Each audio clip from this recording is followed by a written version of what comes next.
ملك وجنة بتجاف الليل تسريب واسأل عنا له المناق العلماء. In this week's episode of Your Local Jumu'ah, we visited Hayes Muslim Centre. We spoke briefly with the committee about the history of the mosque and the services they provide. The masjid, I think in the early days, obviously our attachment with the local community wasn't that elaborate. It was very, very limited, I would have said, because the community outside was also limited in what they were providing, or they were not forthcoming. One of the things we did was through Open My Mosque, through having dialogue with stakeholders locally and otherwise, is to bring them within the four walls of the masjid. It all sets up nicely with Open My Mosque, having community events and inviting them. This organization, basically the name is Islamic Education and Cultural Society Hayes, was established in 1980. It was the time when there was absolutely no outlet for social, cultural or religious activities for the Muslims at all. And some Muslim brothers got together and initiated this process. And Alhamdulillah, gradually it has now acquired quite a big name here. As we didn't have any premises or shall we say any funds, etc., we used to rely on hiring various places, school halls, to do the activities, invite families, and we got a very positive support from the family. At the same time, we've been in touch with the council and our, of course, other MP, etc., who were equally sympathetic, because we were able to show them that this is a very active community. They have got certain needs and somehow they have got to be fulfilled, especially at the time when there was nothing for us at all.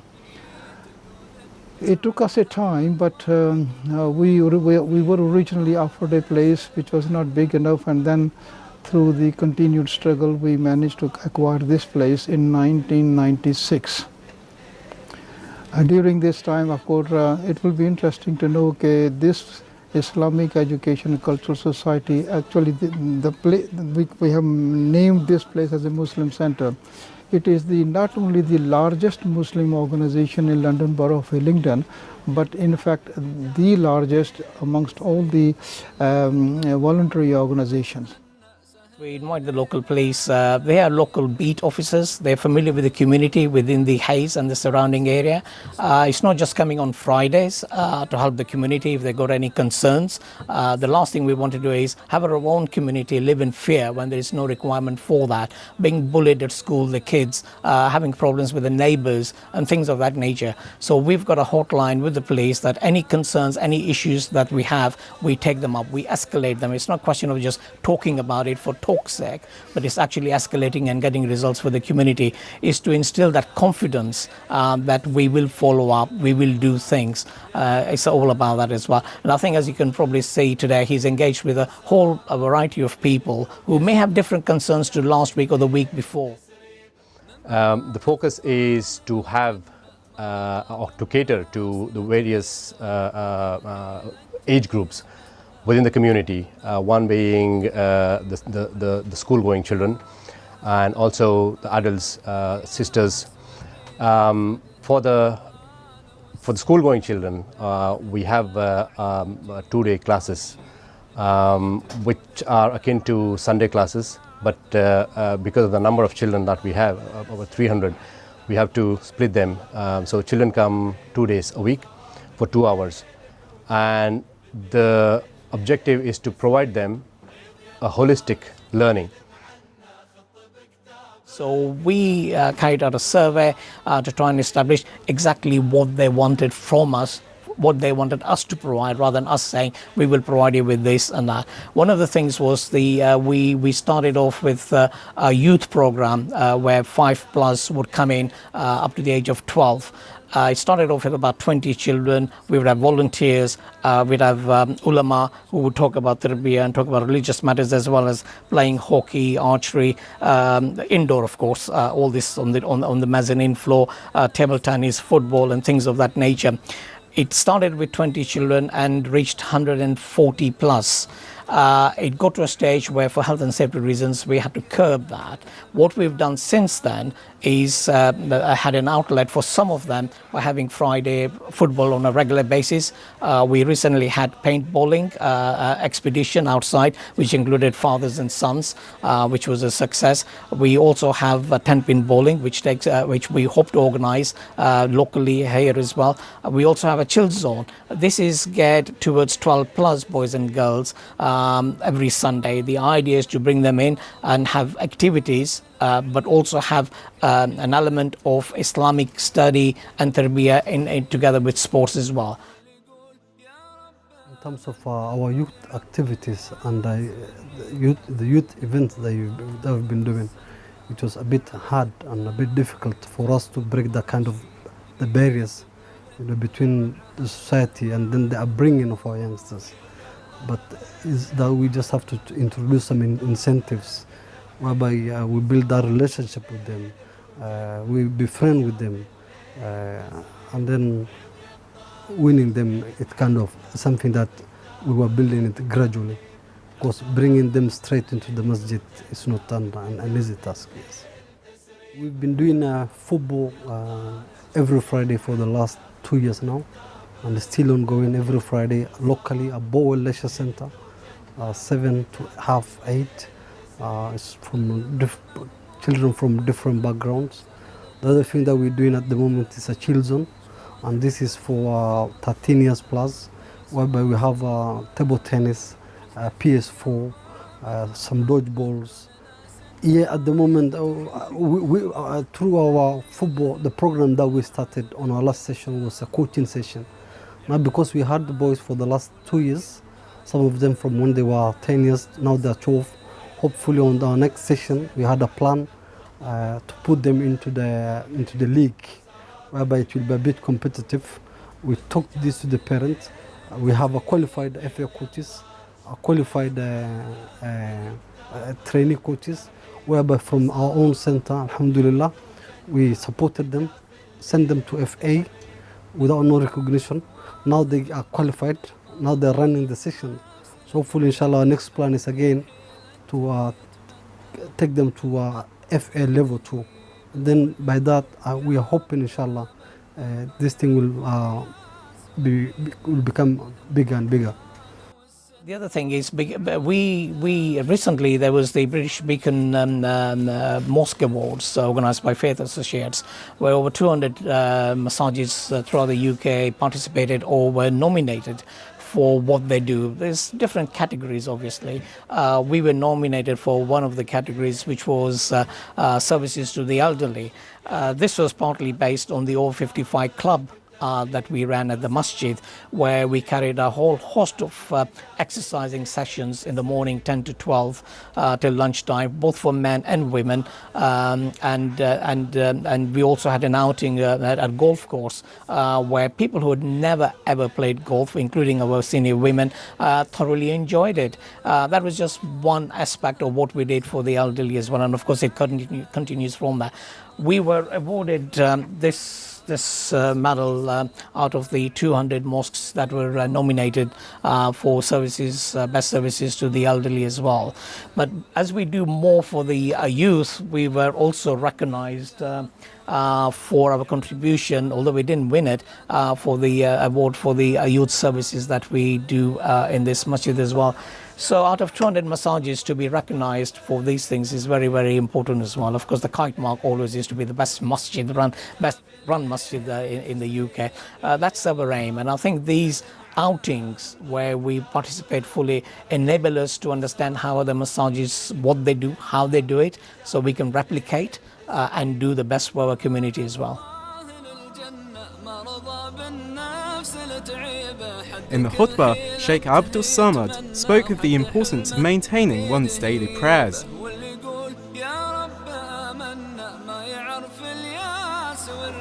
Assalamu alaikum wa rahmatullahi wa barakatuh.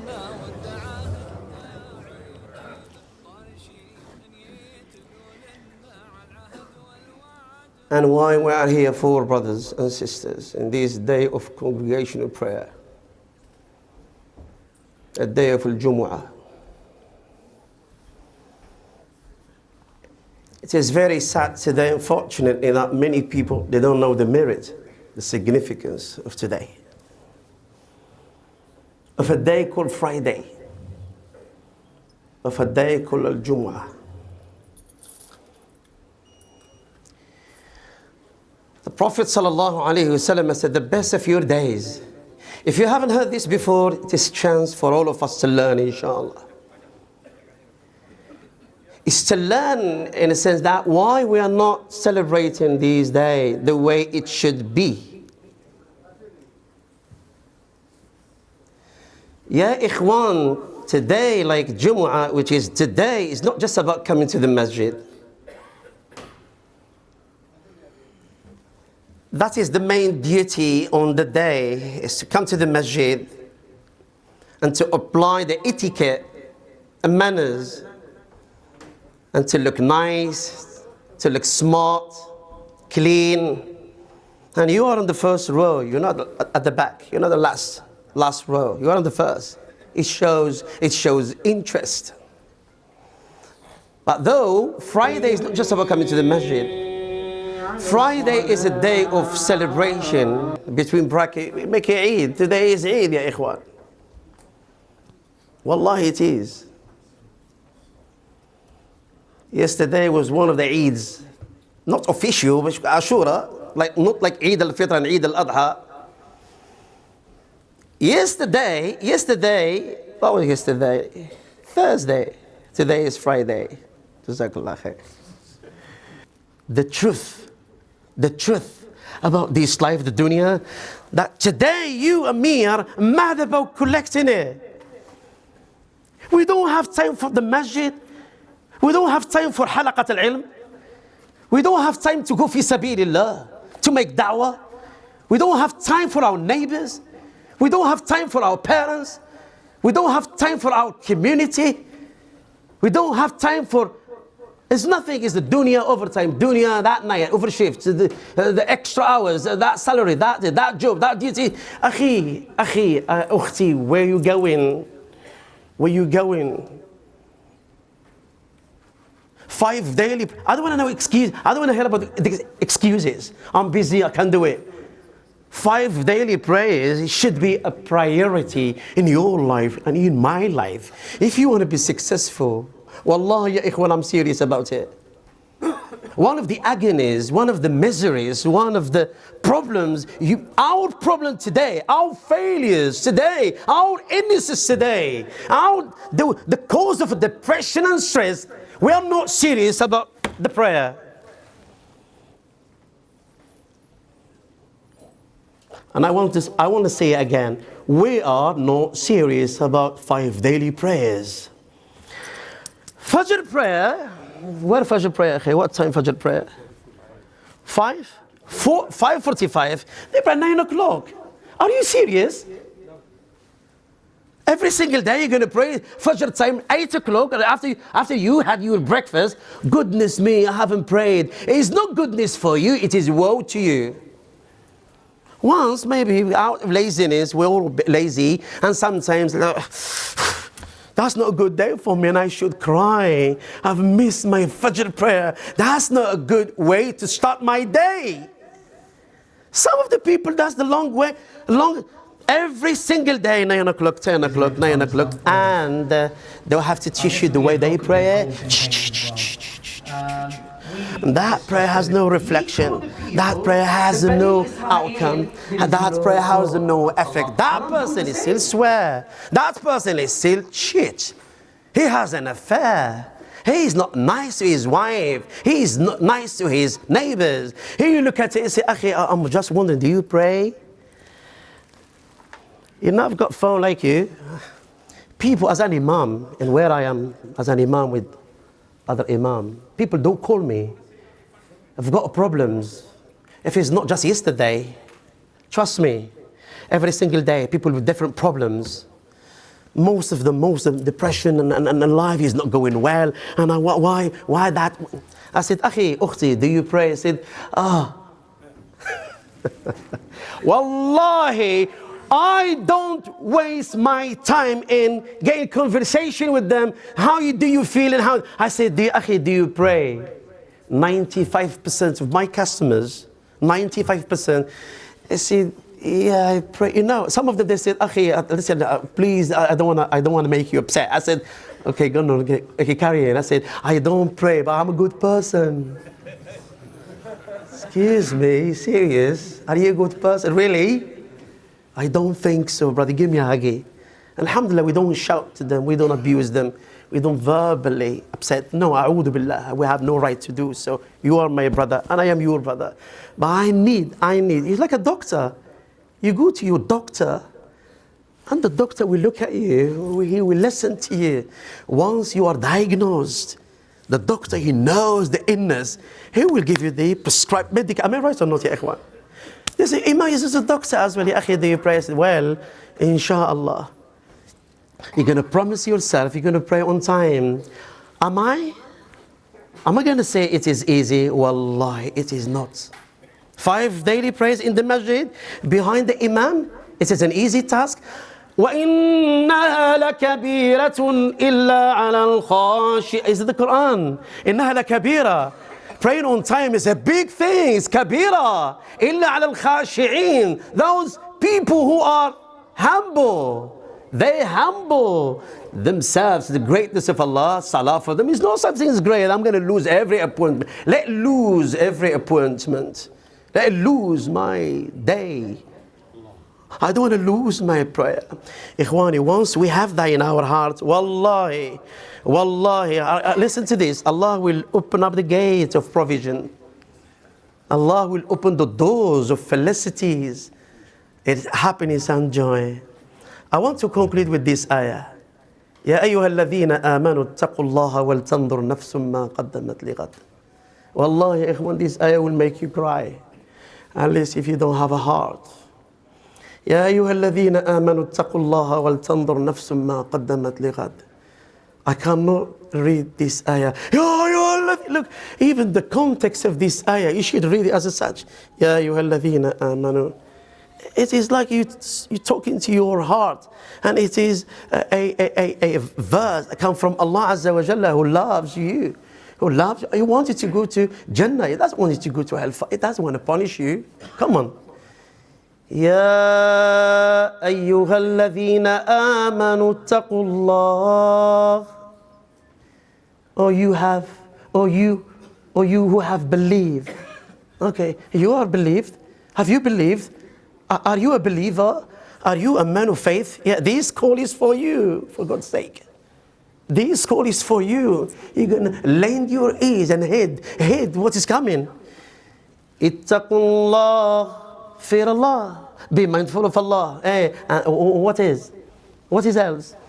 وَلْتَنْظُرُ نَفْسٌ مَا قَدَّمَتْ لِغَدٍ. Allahu Akbar. And let every soul look to what it has put forth for tomorrow.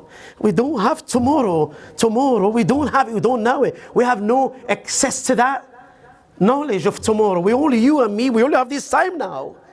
You and me, we only have this very moment. I am the speaker, you are the listener. We only have this time now. And we are about to pray.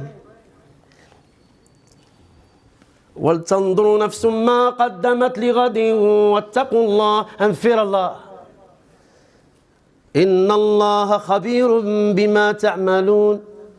Allah is acquainted with what you do. Allah is ever watchful. Where do you want to go and do something bad that Allah can't see? Can you raise your hand? I will say again. Where do you want to go to do something that doesn't please Allah and Allah can't see you? Where? Nowhere.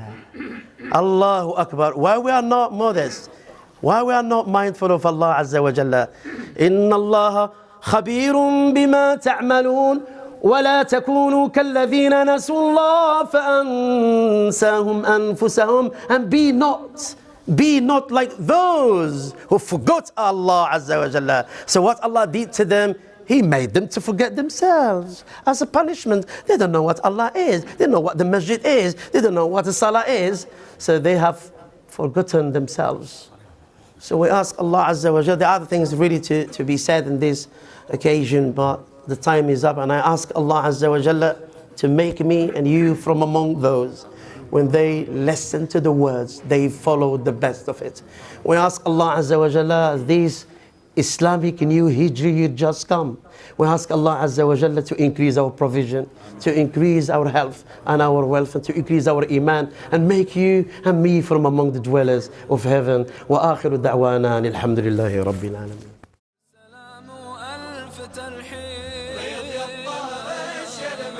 After the khutbah, we caught up with the Sheikh and asked him why he chose the topic. Today I talked about nearly about the movement of the day and night, and how the day and night work against us. And we need to work against them. And the time, the death will not wait for anybody to repent. We need to repent and really wait for death to come to us. And also mention about the prayer. And so whenever really I mention about prayer, I'm quite serious about it, because the prayer has to be a priority in the Muslim's life. Today, unfortunately, we live in an age where people are quite neglectful and very careless about their prayers, and this is one of the main obstacles that we should really clear from our way into becoming a good Muslim and establishing that nice and healthy relationship with Allah Azza wa Jalla. And I do remember something that I didn't mention in my sermon, that I think is a saying said by Hassan al-Basri. He said, "O son of Adam, you are but a collection of days." So whenever a day passes, part of your life ends with it. I mean, if we keep that in our memory, that a day and night, on that continuous movement, they work against us, and we really need to hold ourselves into account and see what we are doing to these lives, so we can win the ultimate prize in the hereafter. I think Salah is one of the pillars of Islam, and once actually we hold on to the prayer, prayer is literally, linguistically, the prayer is a dua. And religiously is the 5 daily prayer that we observe on a daily basis. This is the time we have to communicate with our Creator. I mean, if we look at the Quran, Salah is being obligated upon the believers on a stricter time. So you can't just say, okay, I've got this time, I'm going to pray that prayer. I have this time. No, it is not according to your desires and to your schedule. It is according to the time intervals that God has established. Fajr time, it has to be on that particular time, the dawn prayer, the noon prayer, the afternoon prayer, and the sunset prayer, and there is the night prayer. All these prayers, as I said, it's not easy really to maintain them in that order, so that you're always actually vigilant and aware that my Salah has to be a priority in my life. And it is love virtues on that, brother. Love virtues, when we really hold on to this pillar of Islam, which is the Salah on time, Allah Azza wa Jalla will facilitate our tasks. Allah will open up the gate of provision for us. While we are busy, to the extent that we neglect our prayer, because most of us are quite ignorant about the virtue of the prayer, and that you cannot just miss about it. يعلم بحالك ولكنه يختبر عبده بالمصيب. يشهد معنا خط بكتابك بترحيبه، لو سرى بك ليلك وجنه.